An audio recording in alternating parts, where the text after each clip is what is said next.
HAD Channel Indonesia.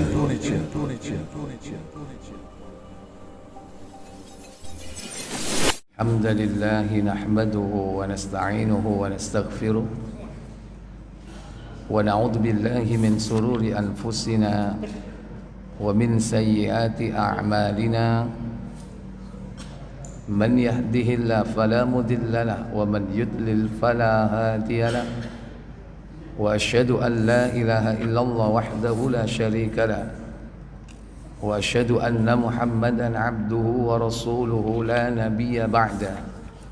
Allahumma salli wa sallim wa barik ala Muhammadin sallallahu alaihi wa ala alihi wa ashabihi wa man tabi'ahum bi ihsanin ila yaumiddin, amma ba'd. Puja dan puji syukur kita panjatkan kepada Allah Tabaraka wa ta'ala yang telah melimpahkan nikmat kepada kita semua. Pada malam ini dimudahkan kita berkumpul di majelis ini untuk mempelajari ilmu syar'i karya para ulama, khususnya kitab Al-Kabair yang ditulis oleh Imam Az-Zahabi rahimahullah ta'ala.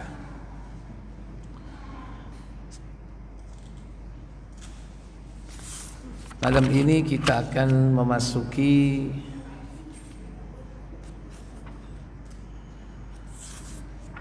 dosa besar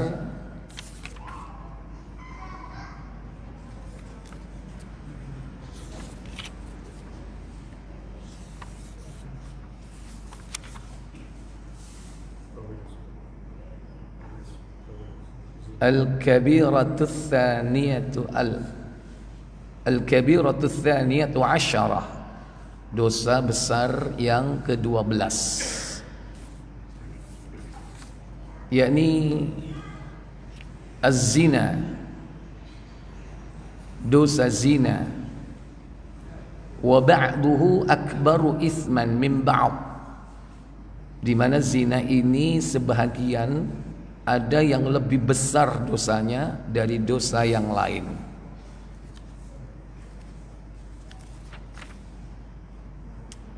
Qala Allah Ta'ala, firman Allah Ta'ala fi surat Al-Isra, dalam surah Al-Isra ayat 32, Allah berfirman, wa la taqrabuz zina innahu kana fahishatan wa sa'a sabila. Innahu kana fahishatan wa sa'a sabila, yang artinya, dan janganlah kalian mendekati zina, sesungguhnya zina itu merupakan perbuatan keji dan jalan yang buruk. Karakteristik dalam larangan Islam kadang memakai kata ijtanibu, jauhi, kadang memakai kata la taqrabu, jangan dekati. Ini karakteristik larangan-larangan di dalam Al-Quran, ya. Ada kalanya sesuatu yang diharamkan itu Allah katakan ijtanibu, jauhi. Contoh surah Al-Maidah, surah yang kelima ayat ke-90. Allah berfirman, ya ayyuhalladzina amanu innamal khamru wal maisiru wal ansabu wal azlam rijsun min amali syaitan fajtanibuhu la'allakum tuflihun. Apa kata Allah?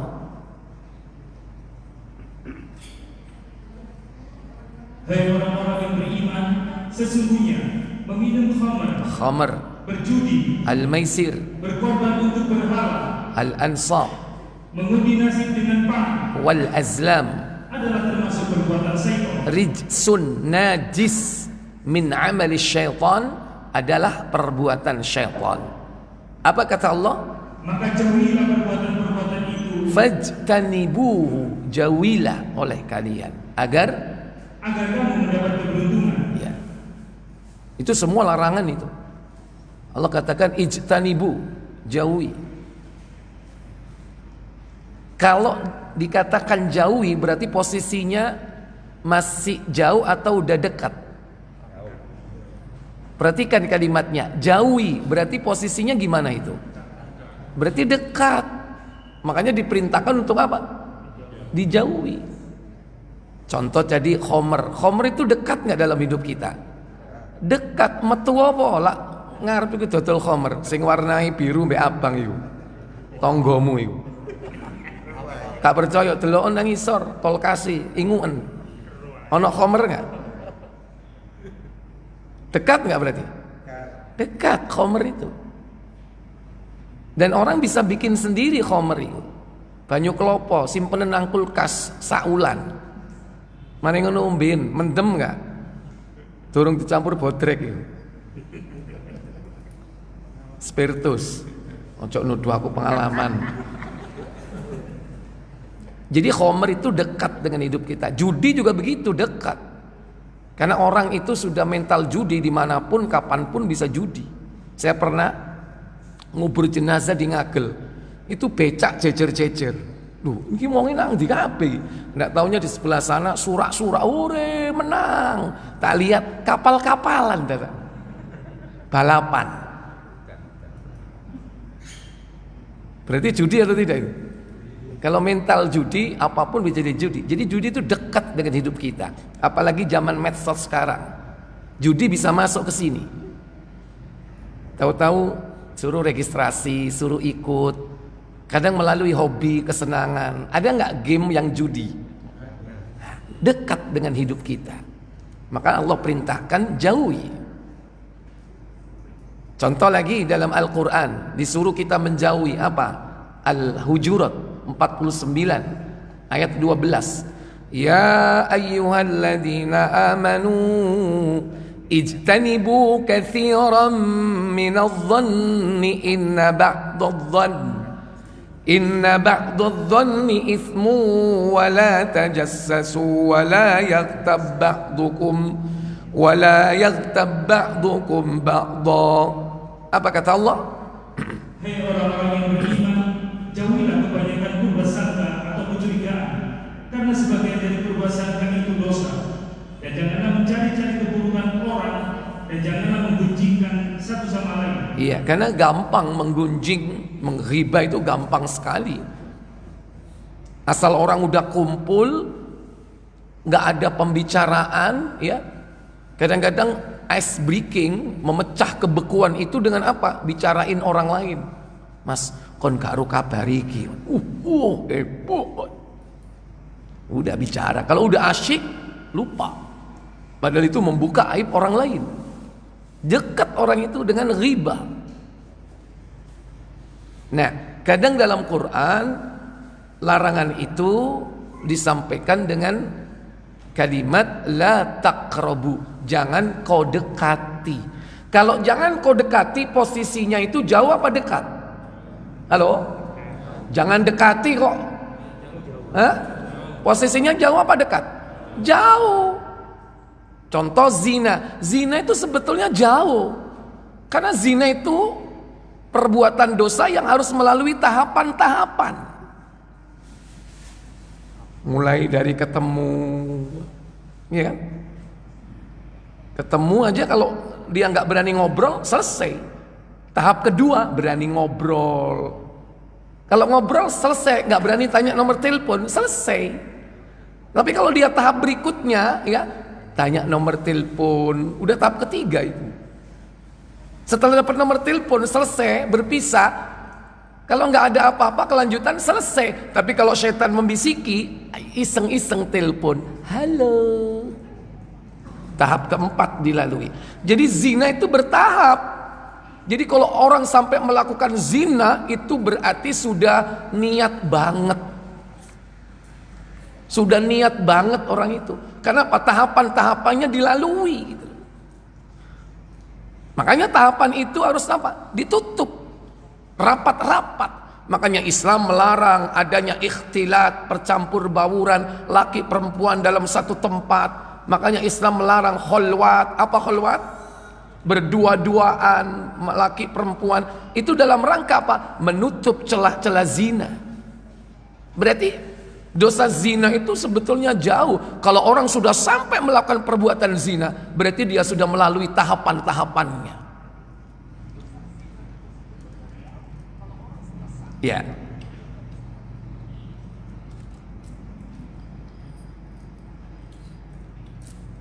Sudah tahap keberapa antum melalui?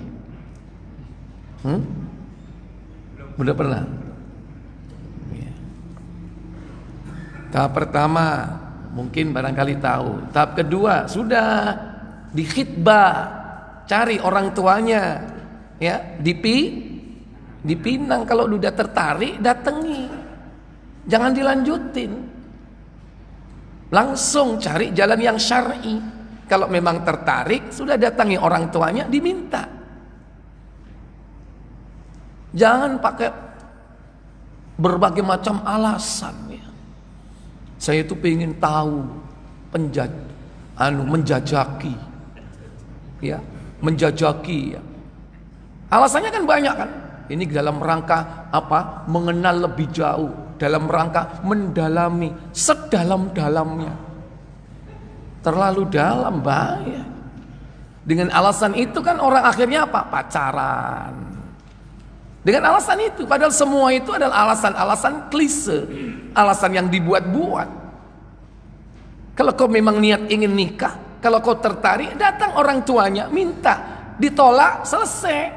Tapi kau usah nang dukun, cari lagi. Nggak usah pakai backstreet. Kenapa? Itu merupakan celah-celah menuju zina. Dan itu tahapan-tahapan yang harus dihindari. Maka Allah katakan, la taqrabu, jangan kau dekati az-zina. Nah, kemudian definisi dari zina. Zina itu perbuatan dosa yang dilakukan antara seorang lelaki dan perempuan yang melakukan hubungan suami istri di luar nikah.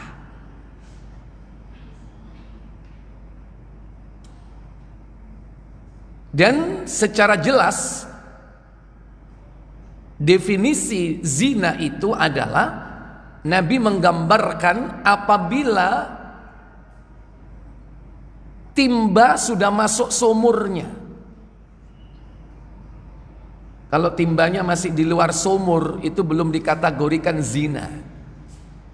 Itu bahasa Nabi dalam menganalogikan zina. Stik celak udah masuk ke botol celaknya. Timba sudah masuk kemana tadi? Sumurnya. Ketika Nabi bertanya kepada seorang sahabat yang bernama Ma'is bin Malik, karena dia mengaku berbuat zina, ditanya, benar kau berzina? Apakah timba sudah masuk sumurnya? Apakah stik celak udah masuk botolnya? Dengan kiasan, dengan analogi seperti itu. Artinya kalau tidak sampai dukhul, masuk, berarti belum dikategorikan zina. Tapi kalau sudah dukhul, walaupun hanya sebentar, tetap zina.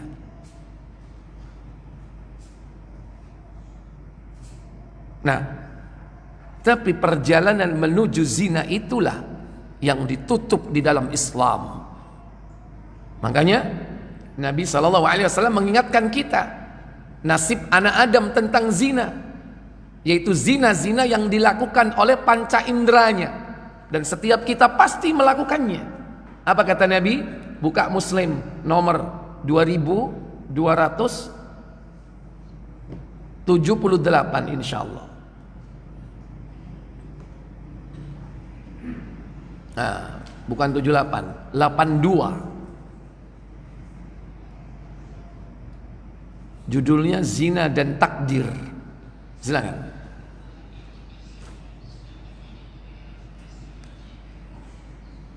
Dari Abu Hurairah radhiyallahu anhu, ia berkata, Nabi SAW bersabda, Sesungguhnya Allah Ta'ala telah menetapkan nasib anak Adam mengenai zina. Tidak mustahil dia pernah melakukannya. Iya. Dua mata zinanya memandang. Wal ainani tazniyan, dua mata itu berzina. Wa zina huma al basar, an-nazar, melihat zinanya. Ini bukan zina yang sebenarnya, tapi ini jalan-jalan menuju apa? Zina.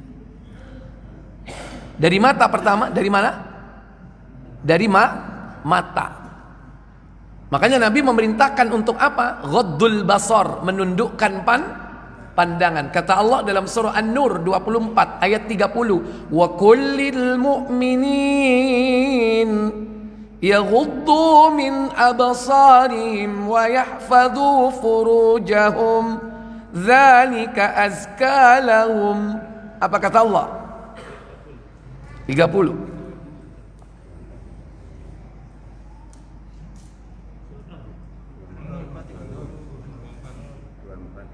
Jangan ragu-ragu, sering ragu sekarang.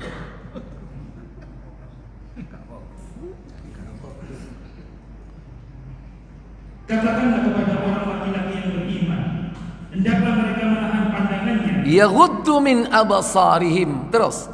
Dan memelihara kemampuannya. Wa yahfadhu furujahum. Allah sebut dua instrumen di situ. Instrumen pertama apa? Mata, yang fungsinya melihat. Yang kedua disebutkan apa? Kemaluan. Makanya kejahatan seksual termasuk perbuatan zina itu berawal dari mata. Dari mana? Mata. Dari mata turun ke hati, ke situ. Yang disebut Nabi dua kan, dari mata turun ke situ. Makanya belum sampai ke bawah, di tengah-tengah dipotong. Di mana di tengah-tengah? Di hati. Kenapa? Sebelum sampai turun ke bawah, ketika sampai di tengah dipotong. Kenapa? At-taqwa hahuna. Takwa itu letaknya di sini. Iman, takwa. Hanya di sini. Peran dari mata itu besar sekali. Allah perintahkan untuk menundukkan pandangan. Dua mata itu berzina, zinanya melihat. Dua, kembali ke Muslim. Dua telinga, zinanya mendengar. Wal udhunani yazniyan wa zinahuma istima'. Zina telinga itu mendengar. Dua, tiga sekarang. Lidah, zinanya berkata. Wal lisan yazni wa zinahul kalam. Zinanya adalah berbicara. Berbicara yang berisi rayuan. Hati-hati lu. Kadang-kadang salam niatnya duduk ndongakno tapi nggudo. Hati-hati itu. Itu cuma tuh rayuan itu. Assalamualaikum. Hati-hati lisanmu itu. Kalau itu mengandung rayuan, itu berarti zina mulutmu. Walaupun yang kau ucapkan adalah ucapan salam, tapi kau bukan niat untuk mendoakan, tapi niat menggoda. Ngono iku nek wedok oleh salam ngono dijawab apa enggak? Bu, dijawab apa enggak? Tetap dijawab, tapi ojo nadae podo. Waalaikumsalam. Wis podo wis. Tumbuh oleh tutup nek wis ngono. Ya. Sing lanang ganjen, sing wedok lem.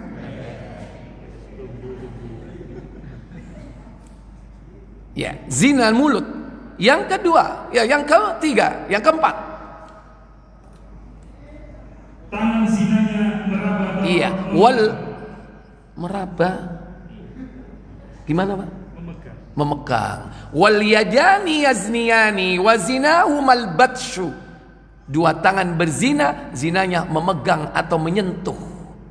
Aku mau ke rumah meraba-raba jadi. Ojo dirubah artinya itu. Oh ya nggak cocok kalau memukul ya kan. Ya, itu penyimpangan itu kalau itu ya kan. Itu namanya sadisme kalau memukul itu. Walaupun dia dapat kenikmatan seksual, tapi kalau dengan gepui orang itu namanya sadisme. Tapi tangan itu umumnya adalah memegang, menyentuh. Apalagi yang kelima, kaki. Apa kata beliau? Kaki zinanya melangkah. Ya. Warijlani, dua kaki, yazniyani. Dua kaki ini berzina. Wa zinahuma yamshi, zinanya berjalan. Jalan menuju kemana Bapak Ibu? Ke tempat maksiat. Contohnya kemana?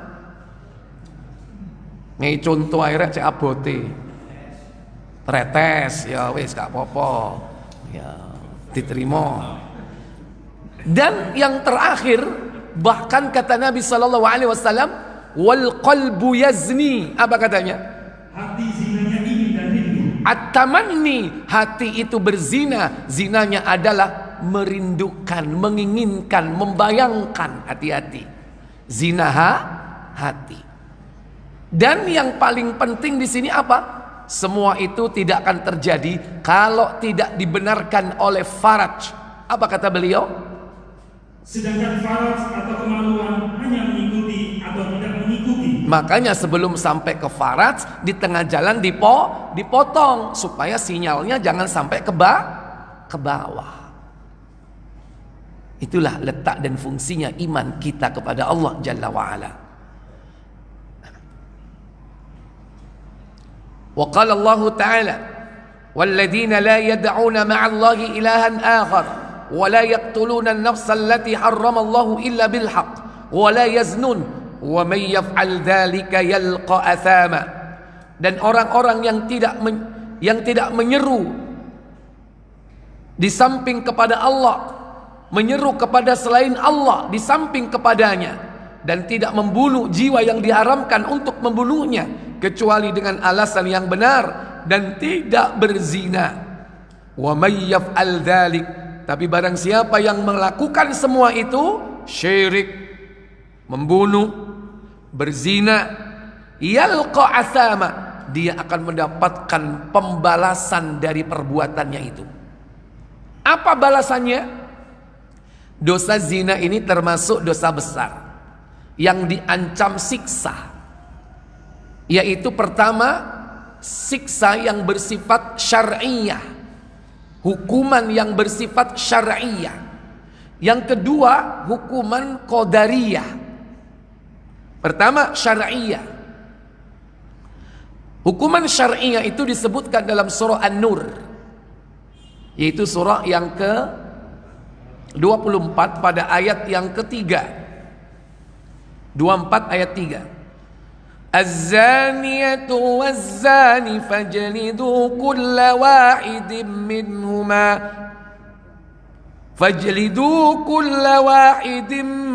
minhuma mi'ata jaldan wa la ta'khudhukum bima ra'fatun fi dinillah.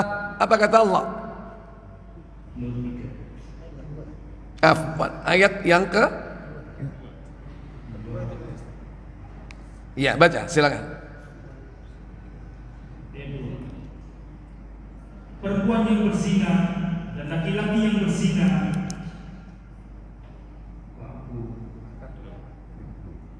terus, kenapa Pak? maka geralah tiap-tiap seseorang dari keduanya 100 jari gerah. Itu hukuman apa ini? Hukuman syar'iyah. Dia harus dicambuk 100 kali. Mi'atul jaldah. Kalau orang Jawa bilang apa? Dijilid. Dijilid ya. Jilid itu apa? Ya disiksa kulitnya. Makanya ada penjilitan itu dikasih kulit, maksudnya penjilitan. Orang Jawa kalau dipukul itu yang sakit kan apa? Kulitnya dijilid. Artinya apa? Dicambuk. Karena orang dicambuk itu terasa sakit nggak?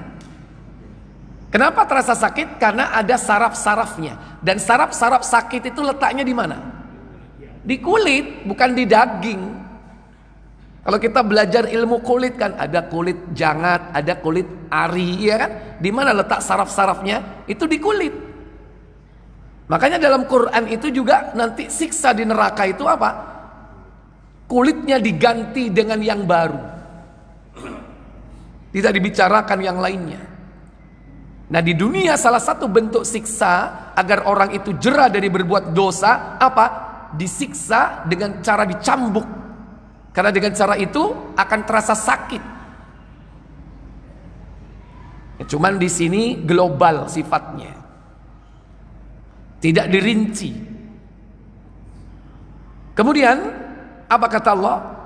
Wala ya'khud bihima ra'fatum fi dinillah. Apa katanya? Dan janganlah belas kasihan kepada keduanya, mencegah kamu untuk menjalankan agama Allah. Iya. Artinya hukum ini tidak pandang bulu, tidak mengenal rasa kasihan. Selama itu dalam rangka menegakkan hukum Allah. Kenapa? Karena rasa kasihan pada seseorang itu bisa jadi akan merusak tatanan hidup umat manusia. Mending mengorbankan satu orang daripada mengorbankan banyak orang. Kalau dengan alasan kasihan, nanti pasti hukuman itu tidak akan pernah ditegakkan. Makanya dalam Islam, orang-orang yang tidak memahami hikmah dari hukum Allah itu menganggap bahwa hukum Islam itu sadis. Padahal justru kalau ini ditegakkan, orang pasti akan apa? Kapok, jerah. Untuk berbuat maksiat akan mikir. Apalagi untuk zina ini dirinci. Mereka yang masih belum pernah nikah, masih perjaka dan perawan, itu dicambuk 100 kali, di penjara 1 tahun. Tapi bagi orang yang sudah menikah, dia dicambuk, didera 100 kali dan dirajam sampai mati. Dalam Quran tidak disebutkan, tapi dirinci dalam hadis. Buka Muslim 1473.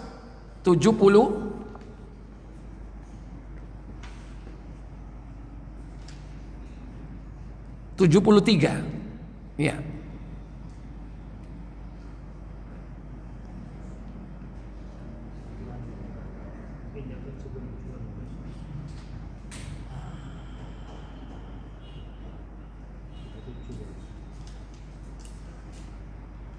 Hmm?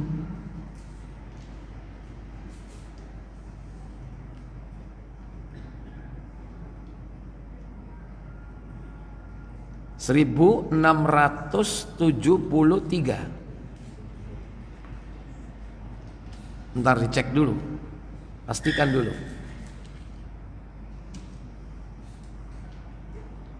Hukuman berzina. Ya, hukuman berzina. 1000 berapa tadi? 673. Iya, silakan. Dari Ubadah bin Samit radhiyallahu anhu, ia berkata, Rasulullah SAW bersabda, apa sabda beliau? laksanakanlah hukumku, Khudu anni, laksanakanlah hukumku, khudu anni, ambillah hukum itu dariku. Itu maksudnya. Apa itu? sesungguhnya Allah telah menetapkan hukum bagi mereka yang berzina. Siapa? Apabila bujang dengan gadis sama-sama belum nikah, hukumannya jerat 100 kali dan penjara 1 tahun. Al-bikru bil bikri, perjaka dan perawan jika dia berzina, hukumannya adalah jaldu mi'atin, didera, dicambuk 100 kali, wa nafyu sanah, dan diasingkan atau dipenjara satu tahun. Saiki malah dikawin no. Hah? Ada yang menerapkan hukum Allah seperti ini di negeri kita? Di mana? Di Aceh. Saya belum tahu, belum melihat langsung saya. Ini bagi perawan dan perjaka. Namanya apa? Zina ghairu muhson. Karena belum pernah nikah. Adapun yang sudah pernah menikah, namanya zina muhson. Apa hukumannya? Lanjut. Apabila janda dan duda sama-sama sudah nikah, yang berzina hukumannya jerat 100 kali dan rajam sampai mati. As-sayyibu bis-sayyibi, duda dan janda, artinya keduanya sudah pernah menikah, baik pada saat itu masih ada pasangan hidupnya atau dia sudah cerai, yang jelas dia sudah pernah melangsungkan pernikahan. Setelah itu dia berzina, maka hukumannya jaldu mi'atin, didera 100 kali, dicambuk 100 kali, dirajam sampai mati. Bagaimana dirajam itu? dilempari batu kepalanya sampai mati. Ada yang dibiarkan tidak dipendam, ada yang dipendam sampai setengah badan atau kelihatan kepalanya. Setelah itu dilempari kepalanya dengan batu. Dan batu itu nggak boleh kecil sak krekil, sak norek koncoku. Nggak boleh. Dan tidak boleh juga apa? Pakai batu yang gede atau bok kalvet langsung. Nggak boleh. Batu yang dipakai adalah batu yang bisa digenggam dengan tangan. Botol. Apa meneh? Paving. Matinya lama nggak kalau seperti itu? Halo? Untuk apa? Merasakan pedihnya. Supaya orang berpikir, maaf, nikmatnya zina dengan nikmatnya dirajam. Kok nikmatnya dirajam? Nikmatnya zina dengan pedihnya dirajam sebanding atau tidak? Sebanding atau tidak? Halo? Maksudnya lebih pedih mana? Sepadan nggak nikmatnya zina berapa menit? Kawan ini jawab. Sekarang pedihnya disiksa seperti itu lebih lama atau lebih sebentar? Masih yore enak, tapi nek koyok ngono delok diantemi mbek watu rasane tapi belum pernah terjadi kan? Sehingga orang tidak bisa membayangkan betapa pedihnya siksa hukuman syar'i itu. Kalau itu ditegakkan, hukuman rajam ditegakkan di negeri kita, maaf, ada nggak kira-kira sejarah Dollywood? Halo? Nek Amerika lah Hollywood, India Bollywood. Kita punya Pak dulu apa? Dollywood. Tempatnya artis. Saya tanya, kalau seandainya ditegakkan hukum Allah rajam, kira-kira keramat tunggak itu ada sejarahnya enggak? Sarkem itu ada enggak kira-kira? Wes, ojo takok. Tutup pasar kembang ke ini lapo. Nek kula jajan ning pasar kembang ya kan. Ki Sarkem Jogja kono lho. Astagfirullah kok tak dudukno.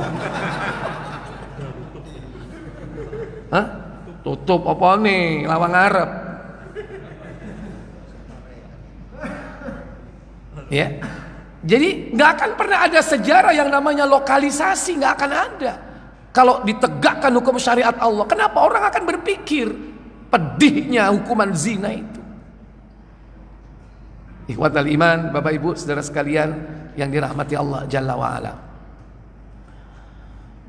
Nah, kalau hukuman ini tidak ditegakkan di muka bumi, hukuman syar'i tidak ditegakkan, berhati-hatilah, Allah akan turunkan hukuman qadariyah. Apa hukuman qadariyah? Yaitu bencana alam. Kalau sudah banyak orang berbuat dosa, bermaksiat, berzina, minum khamr, berjudi di suatu tempat dan tidak ada orang yang mengingatkan amar ma'ruf nahi mungkar, tunggu saatnya Allah turunkan bencana alam. Apa bencana alam? Macam-macam. Bisa gempa, bisa gunung meletus, bisa tsunami, bisa banjir, tanah longsor, apa saja bisa terjadi. Dan itulah hukuman qadariyah. Dan kalau hukum qadariyah ini diturunkan, saya tanya, yang baik-baik kena atau tidak? Kena semua, gak akan pilih-pilih. Yang tidak berbuat dosa pun kena. Beda kalau hukuman syar'i ditegakkan, yang dihukum hanya orang yang berdosa, yang tidak berdosa tidak akan dihukum. Tapi kalau tidak ditegakkan, Allah turunkan hukum qadariyah, kuwabe dintekno.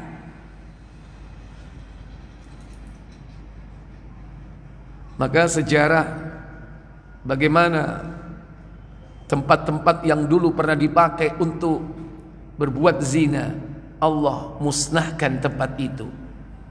Allah hancurkan tempat itu. Lebih-lebih pada umat-umat sebelum kita. Kalau di umat Rasulullah SAW, umat akhir zaman ini, karena beliau itu disifati dengan Nabiyur Rahmah wa Nabiyut Taubah, Nabi yang masih memberi kesempatan taubat kepada umatnya. Beda dengan umat-umat dulu, talk chair. Nabi ditentang, langsung diturunkan azab. Bahkan zaman sekarang ini, seluruh perbuatan dosa dan maksiat itu sudah berkumpul. Semua jenis ada, tapi masih aman-aman saja negeri ini. Tapi bisa jadi itu adalah istidraj, yang suatu saat kalau siksa itu diturunkan bisa lebih pedih dari yang lainnya. Ikhwatal iman, para bapak, ibu, saudara-saudari sekalian yang dirahmati Allah Jalla wa'ala, maka wajib bagi kita untuk menjauhkan diri kita dari perbuatan zina. Dan kalau itu sudah pernah dilakukan, maka bertobatlah kepada Allah dengan taubat yang sebenar-benarnya taubat. Sebagaimana dalam ayat berikutnya, kalau dia tidak ditegakkan hukum Allah di muka bumi ini, Allah akan siksa nanti di akhirat karena dia enggak tobat. Kata Allah pada ayat berikutnya, Al-Furqan 69, yudha'af lahul 'adzabu yawmal qiyamah wa yaqlud fi muhana. Apa kata Allah? Yani akan dilipat gandakan azab untuknya pada hari kiamat, dan dia akan kekal dalam azab itu dalam keadaan terhina. Iya, akan disiksa dia di hari kiamat dengan berlipat ganda. Siksa dunia dibandingkan dengan siksa akhirat, jauh lebih dahsyat siksa akhirat. Allah lipat gandakan siksa akhiratnya nanti. Yudha'af lahul 'adzabu yaumal qiyamah wa yakhlud fihi muhana. Bahkan dalam hadis Bukhari, mereka para pezina nanti di alam kubur pun sudah mendapatkan porskot. Dia akan dibakar di dalam tungku api bersama-sama para pezina-pezina yang lain. Antum bisa lihat dalam riwayat yang panjang tentang Rasulullah bermimpi diajak oleh malaikat Jibril dan Mikail pergi ke sebuah negeri. Disitulah Nabi diberikan tamsil orang-orang yang disiksa dalam kubur. Salah satunya orang-orang yang dibakar dalam sebuah tungku api. Mereka adalah para pezina. Jadi sebelum di akhirat, di alam barzah sudah kena. Oleh karena itu Bapak Ibu saudara sekalian, bertobat dengan tobat yang sebenarnya itu adalah satu-satunya yang harus dilakukan, supaya Allah Jalla wa'ala membersihkan kita dari siksa. Kalau tidak, kita masih hidup di dunia dalam keadaan aman, bisa menyembunyikan aib kita. Mungkin kita aman dari azab qadariyah, atau mungkin lepas dari hukum syariah. Bisa jadi hukuman itu yakni berupa diberikan kita pasangan-pasangan hidup yang sejenis dengan orang-orang yang berzina. Kenapa? Karena tidaklah pezina dia akan menikahi orang yang berzina. Ini rumus ini kata Allah Jalla wa'ala, yaitu di dalam surah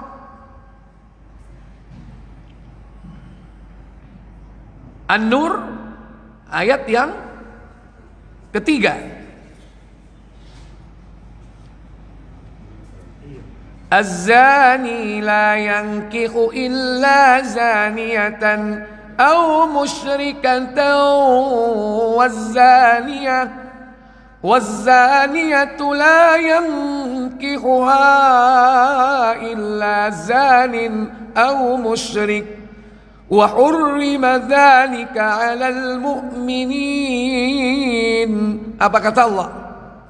Laki-laki yang berzina tidak menikahi melainkan perempuan yang berzina atau perempuan yang musyrik, dan perempuan yang berzina tidak dinikahi melainkan oleh laki-laki yang berzina atau laki-laki musyrik. Dan yang demikian itu diharamkan atas orang-orang yang mukmin. Iya. Laki-laki yang berzina dia tidak akan menikahi kecuali perempuan yang berzina. Ini rumus. Makanya siapakah pasangan hidup kita itu adalah cermin dari kita.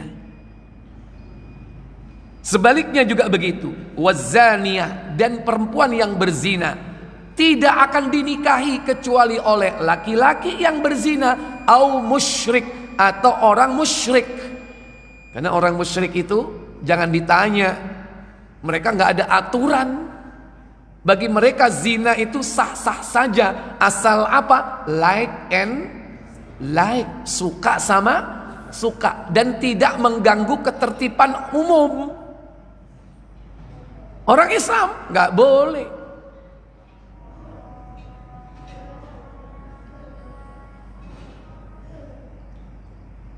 Masuk? Burung apa-apa Isma. Baik, azan dulu, kita lanjutkan nanti sebentar ya. Silakan.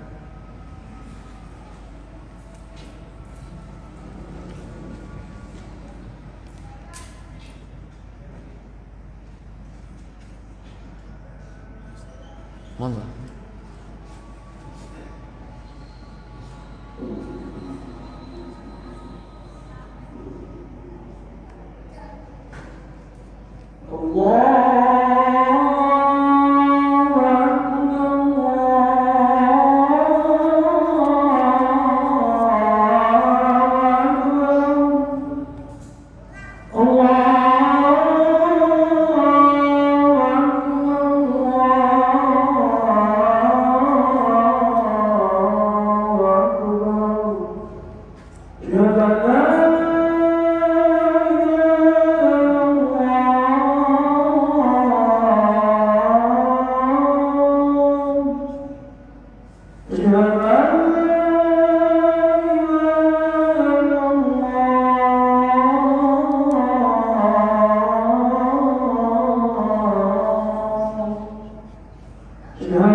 Baik Bapak Ibu Saudara sekalian, saya lanjutkan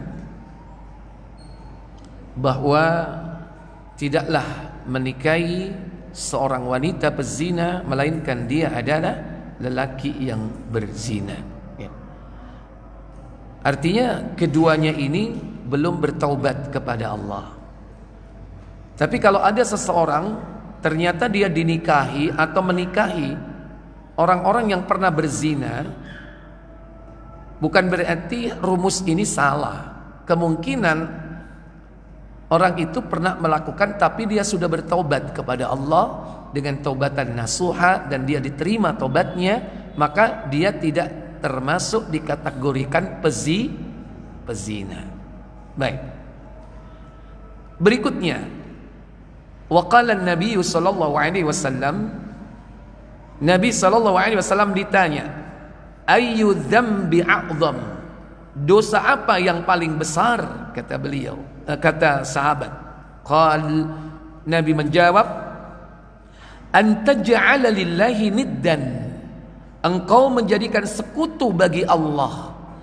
wa huwa khalaqaka, sementara dia Allah menciptakan dirimu. Qal thumma ay, kemudian orang itu bertanya, kemudian apa lagi wahai Rasul? Qal, Nabi bersabda, antaktula waladaka khasyata ayyut au ayyat'amu ma'ak au ayyat'ama ma'ak, yaitu engkau membunuh anakmu karena takut dia makan bersama kamu. Wedi kaiso ngeima mangan. Qala thumma ay, kemudian apa lagi kata dia? Qal, Nabi kemudian menjawab yang ketiga, antuzaniya halilata jarik, yaitu kau menzinai istri tetanggamu. Menzinai istri tetangga ini dosanya lebih besar daripada menzinai selainnya. Mungkin barangkali ya, menzinai pelacur dengan menzinai istri tetangga itu lebih berat dosanya yang mana? Istri tetangga. Kenapa? Karena madorotnya itu lebih besar, kerusakannya lebih parah. Satu, karena dia tetangga, akan terjadi kerusakan di kampung itu. Ribut nggak di kampung itu? Ribut. Yang kedua, itu bisa jadi nanti suami yang dizinai istrinya tadi itu mengetahui siapa yang menzinai, akan terjadi perkelahian, pertengkaran, bahkan peperangan. Yang kedua, belum lagi anak-anaknya nanti kadang udah kenal gitu. Jadi akan lebih parah kerusakannya di muka bumi ini. Tapi bukan berarti nek ngono mending menzinai pelacur ya. Untuk ngono ngawur rai. Ya. Jadi sama-sama merupakan dosa besar, ini lebih parah lagi gitu. Madorotnya lebih gede.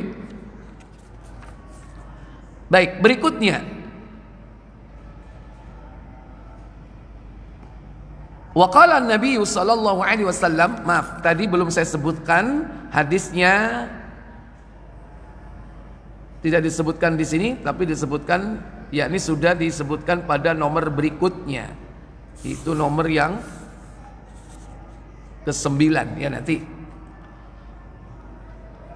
Jadi yang berikutnya yakni Nabi sallallahu alaihi wasallam bersabda, salasatun, ada 3 kelompok manusia, la yukallimuhumullah yaumal qiyamah, yang tidak diajak bicara oleh Allah nanti di hari kiamat. Wa la yuzakkihim, dan tidak disucikan mereka dari dosa. Wa la yanzuru ilaihim, dan tidak diperhatikan orang ini, dicuekin sama Allah di akhirat nanti. Walahum adzabun alim, dan bagi mereka adalah azab yang pedih. Siapakah mereka ini? Ada berapa lapis tadi siksanya? Tidak diajak bicara. Terus apa lagi? Tidak disucikan dari dosa. Yang ketiga dicuekin. Ya. Kemudian yang keempat, dia disiksa oleh Allah dengan azab yang pedih. Siapakah mereka? Pertama, syaikhun zanin, orang tua yang berzina. Wis tuwa sik zina. Bedanya apa? Pemuda yang berzina dengan orang tua yang berzina. Halo? Wong tua pengalaman. Apa begitu alasannya? Orang tua itu syahwatnya itu tinggi atau rendah? Kuat atau lemah? Lemah. Lu ngono iku lho sik kok berzina. Ya kan? Artinya pertama, dia sudah mungkin pernah menikah. Yang kedua, sebetulnya orang itu digiring oleh Allah supaya lebih dekat kepada Allah menjelang kematiannya. Makanya dikasih loyo, dikasih lemah, cek gak belakrak, dikai awak loyo. Mata dikasih oleh Allah apa? rabun, kalau enggak apa? Kabur. Mangane yo kadang mek bubur, iku tengen re cedek lubang kubur ya.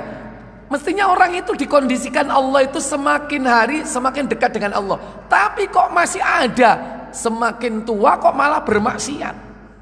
Sampai istilah orang itu apa? Tua-tua keladi, makin tua makin jadi.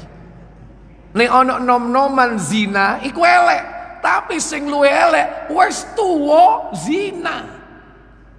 Nemen gak ya? Nemen. Lah iya. Ngono yo sik kepingin naik padahal wis mambu. Sapa sing ngomong lemah nang buri? Itu jeritan hati sebetulnya.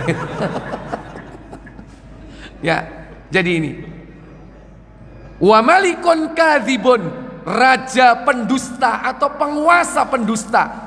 Itu yang tidak diperhatikan oleh Allah di hari kiamat. Ya, ini. Wa ailun mustakbirun, orang melarat yang sombong. Soge sombong, mungkin karena ada yang disombongkan apanya? Hartanya. Iki enggak kere, sombong. Nemen enggak ini? Nemen. Ini hadis riwayat Muslim ya, dari sahabat Abu Hurairah radhiyallahu taala. Baik. Jadi ada dosa-dosa, di antara dosa itu yang lebih berat siksanya, lebih tinggi derajat keburukannya. Bahkan khusus dalam dosa zina itu ada yang lebih berat dari dosa zina yang lain. Di antaranya yang tadi itu orang tua pezina atau menzinai istri tetangga. Itu kan sama dengan pagar makan tanaman. Mestinya harus dilindungi, tapi malah justru dirusak. Ya, wallahu a'lam. Baik, ini ringkasannya. Masih ada beberapa hadis, tapi mungkin barangkali yang lebih utama tadi sesuai dengan judulnya. Semoga bermanfaat untuk kita semua. Insyaallah nanti yang akan datang kita akan bahas, yaitu pemimpin yang menipu rakyatnya. Baik, sebelum saya tutup seperti biasa, silakan kalau ada pertanyaan singkat saja, monggo.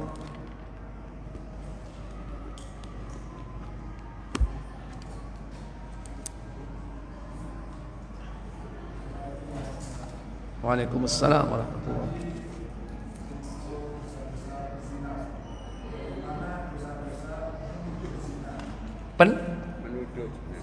Oh iya.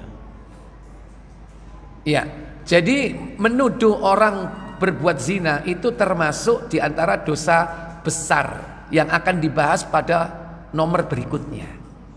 Ya. Itu ada nanti pembahasannya.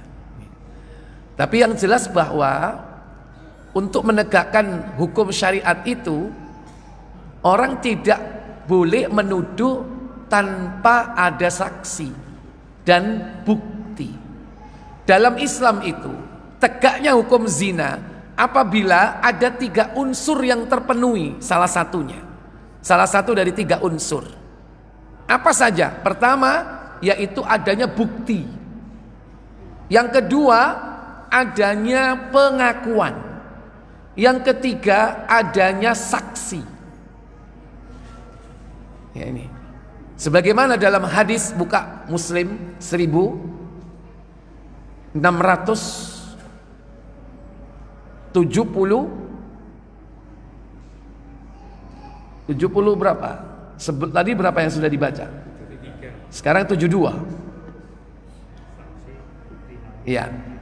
1672. Silakan. Iya. Yang saksi itu tadi. Bukti dan silakan. Iya, baik dibaca. 1674 ya. Iya, silakan baca. Dari Ibnu Abbas radhiyallahu anhu ia berkata, ketika Umar bin Khattab pada suatu ketika sedang berada di mimbar Rasulullah SAW, beliau berkata, sesungguhnya Allah Ta'ala mengutus Nabi Muhammad SAW dengan kebenaran dan Allah menurunkan kitab kepadanya. Di antara ayat yang diturunkan kepadanya yang kita semua telah membaca, telah mempelajari dan telah memahamkannya ialah ayat rajam. Rasulullah SAW telah melaksanakan hukum rajam tersebut. Begitu pula kita yang masih hidup sesudah beliau. Aku khawatir jika semakin lama ada orang yang berkata di dalam Al-Quran tidak ada kita dapati ayat mengenai hukum rajam. Lantas mereka sesat karena meninggalkan hukum wajib yang diturunkan Allah Ta'ala. Sesungguhnya hukum rajam yang terdapat dalam kitab Allah wajib dijalankan atas orang laki-laki dan perempuan yang berzina apabila ada saksi. Pertama, apabila ada saksi, dan saksi itu jumlahnya 4 orang laki-laki. Kalau perempuan semuanya harus 8, karena saksi laki perempuan itu 2:1. Satu laki itu sepadan dengan 2 perempuan. Jadi ada 4 saksi laki-laki. Yang saksi ini harus melihat dengan mata kepala langsung. Tidak bisa lihat dengan kamera, tidak bisa dengan CCTV. Langsung melihat dengan mata kepala bahwa betul-betul timbanya sudah masuk sumur. Kira-kira ada nggak orang zina ditonton 4 orang? Halo? Hah? Nggak ada, kecuali undangan ya. Kan nggak mungkin itu.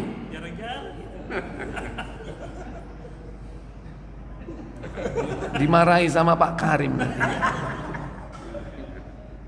Ya, jadi nggak mungkin ditonton banyak orang. Dan kalau ada 1 orang lihat, kemudian dia tahu harus 4 orang saksi, masanya manggil orang, rek mek loro, kurang loro ini yo, nggak boleh.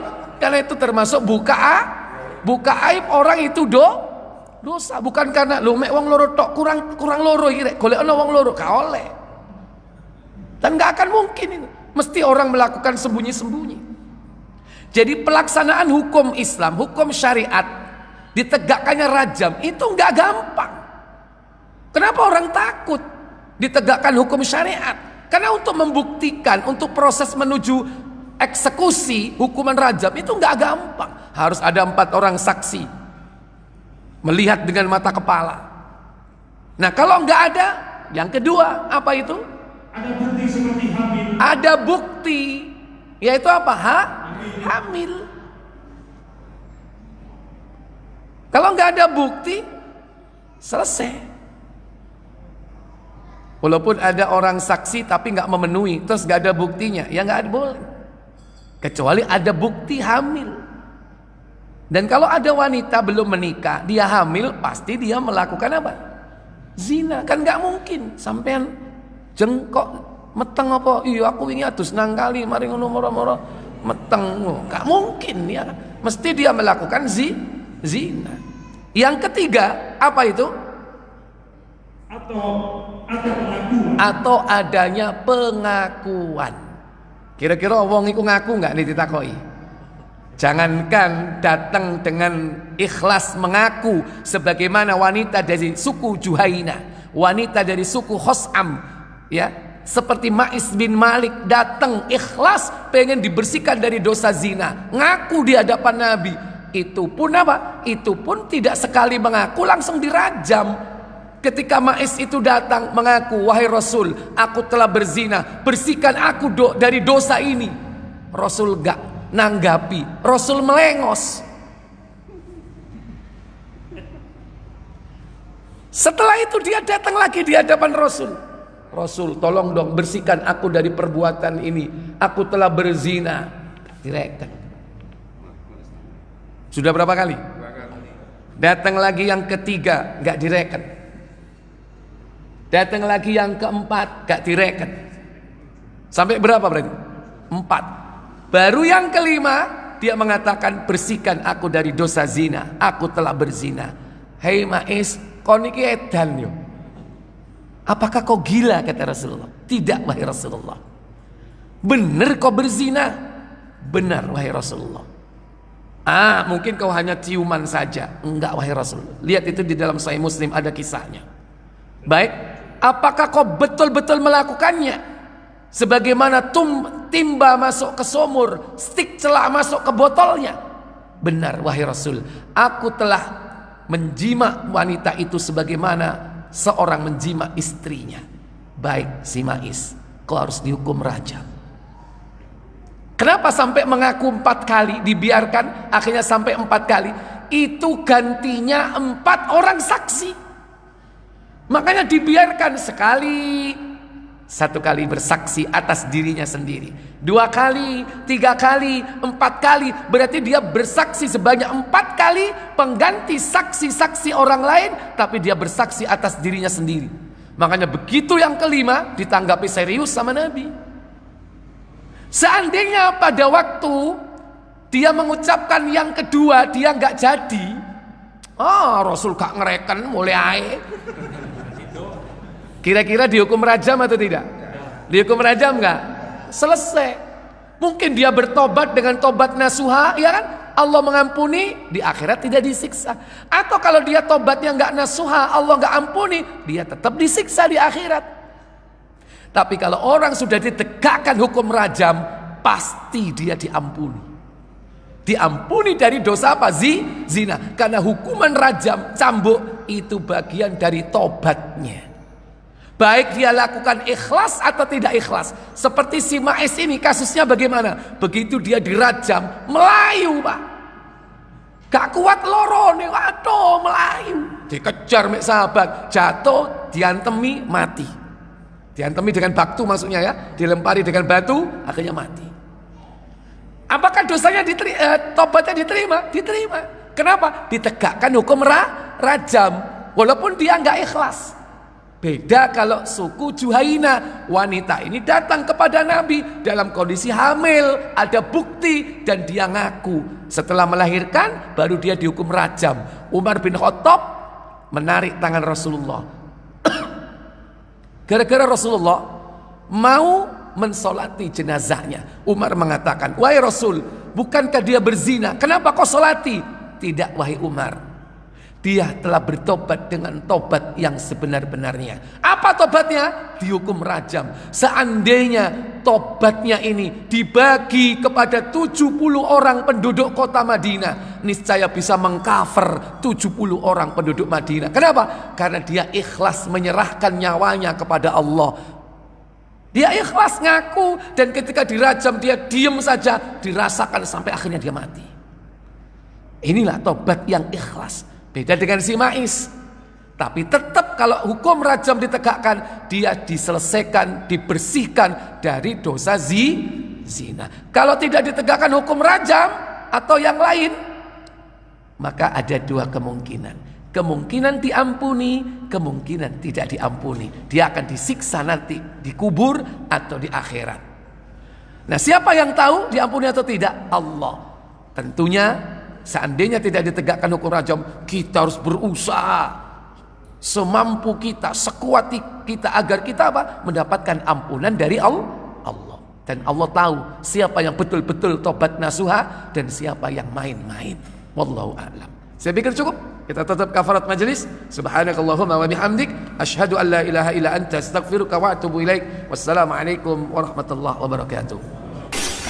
HAD Channel Indonesia.